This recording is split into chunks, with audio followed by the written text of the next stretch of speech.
Sale y va corriendo. Regla número 1, colocar bien el tablero.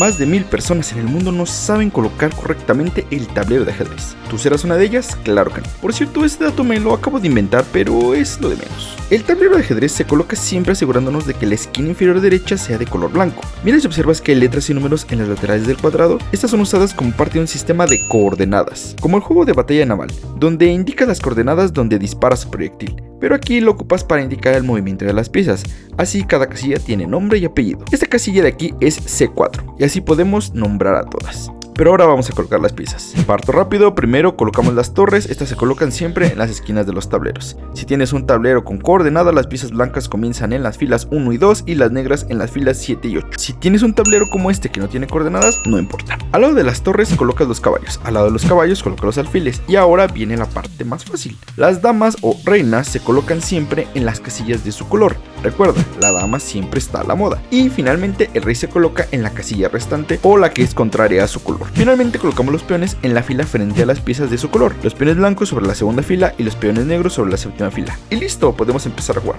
Bueno, casi, nos falta el movimiento de las piezas, ¿verdad? Aquí somos intelectuales, entonces es importante hablar con propiedad al jugar ajedrez. Cada cuadrito en el tablero de ajedrez recibe el nombre de casilla o escaque. Y las figuras que usamos para jugar reciben el nombre de piezas, no de fichas. Si le llamas fichas, recoge tu tablero y vete. ¿En qué estaba yo?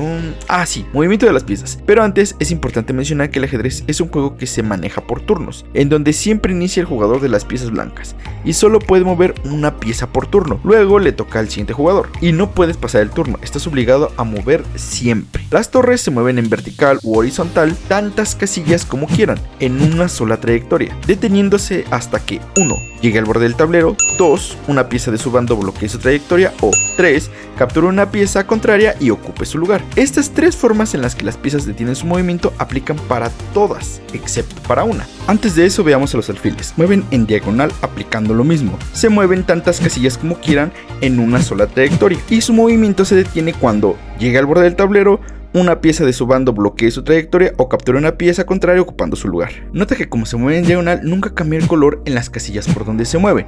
Por eso tenemos dos alfiles, uno que se mueve por casillas claras y otro que se mueve por casillas oscuras. Aquí ya te estoy dando un mini tip de estrategia.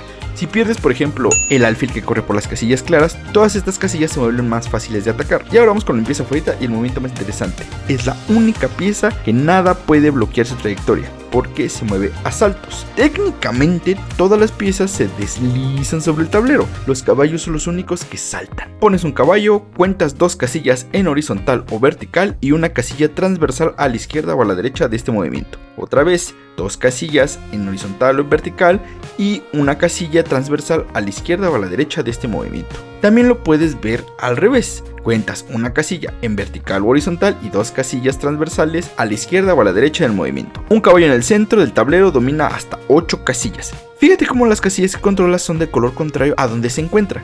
Curioso, ¿no? Además, mientras se acerca al borde o a las esquinas del tablero, pierde opciones de movimiento. La dama es la suma del movimiento del alfil y la torre. Por eso es la pieza más fuerte del juego. Sería bueno tener más de una.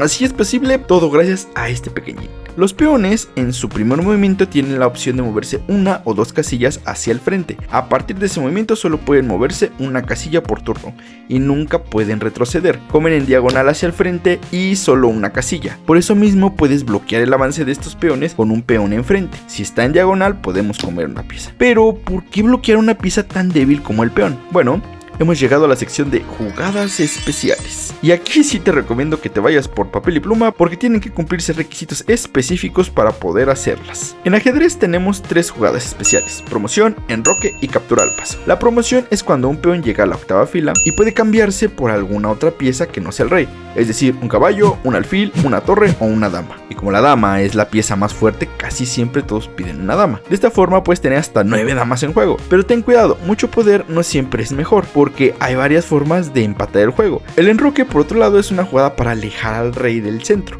Funciona así: es un movimiento especial de rey, por eso tienes que moverlo primero siempre. Se mueve 2 casillas a la derecha y luego cruzas la torre a su lado contrario. Este es el enroque corto, pero si tomas al rey y lo mueves 2 casillas a la izquierda y cruzas a la torre al lado contrario, puedes realizar el enroque largo.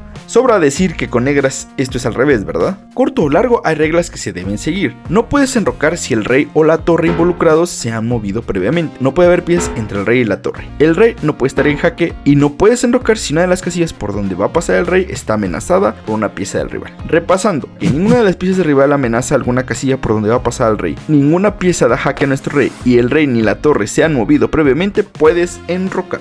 Finalmente queda la captura al paso. Como sabes, un peón puede mover una o dos casillas en su primer movimiento. Así, este peón puede evitar ser capturado avanzando 2 casillas. Sin embargo, la regla de comer al paso nos permite comer como si el peón hubiera avanzado una casilla y no 2. Otra forma de verlo es así. Tenemos nuestro peón en la quinta fila con respecto a nosotros y el rival avanza un peón 2 casillas de la columna adyacente, quedando los 2 peones en la misma fila. Entonces podemos comer al paso. Regla importante: el movimiento de comer al paso debe realizarse en el turno inmediato en que tu rival avanza su peón. Si haces otro movimiento, pierdes ese derecho. Ya me los conozco. Van a esperar 30 jugadas a que el rival se le olvide y luego van a aprovechar para comer al paso. Eso no se puede. Debe ser a la jugada inmediata, ¿de acuerdo? Explicando todo esto me pongo a pensar: ¿cómo termina el juego? Bueno, el juego termina de 3 maneras. Cuando uno de los 2 reyes está en jaque mate, cuando se cumplen una de las 5 formas de empate, o bien que se te acaba el tiempo. Dar jaque mate es fácil. Cuando amenazas al rey con una pieza se dice que está en jaque, pero si este rey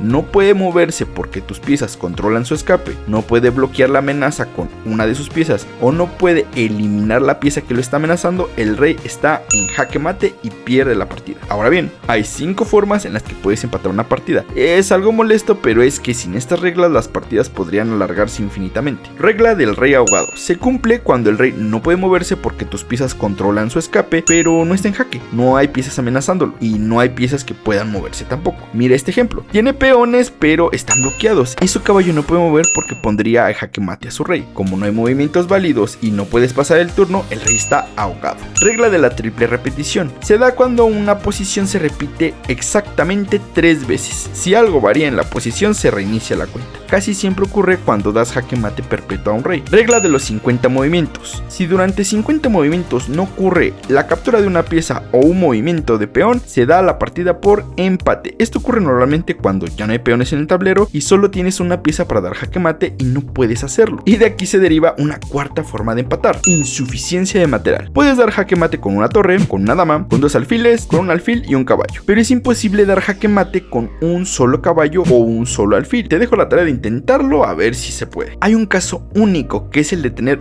2 caballos, y es posible dar jaque mate, pero solo si el rival se deja dar jaque mate, y como nadie quiere perder y no se puede obligar el jaque mate, aunque es posible, 2 caballos se considera casi siempre empate. Quinta y última forma: mutuo acuerdo, donde ambos jugadores están de acuerdo en terminar la partida en cualquier momento de esta. Normalmente pasa en posiciones que son teóricamente empate. Ambos jugadores tienen suficiente nivel para darse cuenta que el juego no lleva nada, o más bien ya saben cómo va a terminar. Puede terminar en rey ahogado, insuficiencia de material, triple repetición o con una regla de 50 jugadas. Y estas son todas las reglas, ya puedes empezar a jugar. Pero si quieres empezar a ganar, quédate para ver un video donde explico estrategia para principiantes en ajedrez. Cualquier duda, comentario o donación, nos vemos en los comentarios.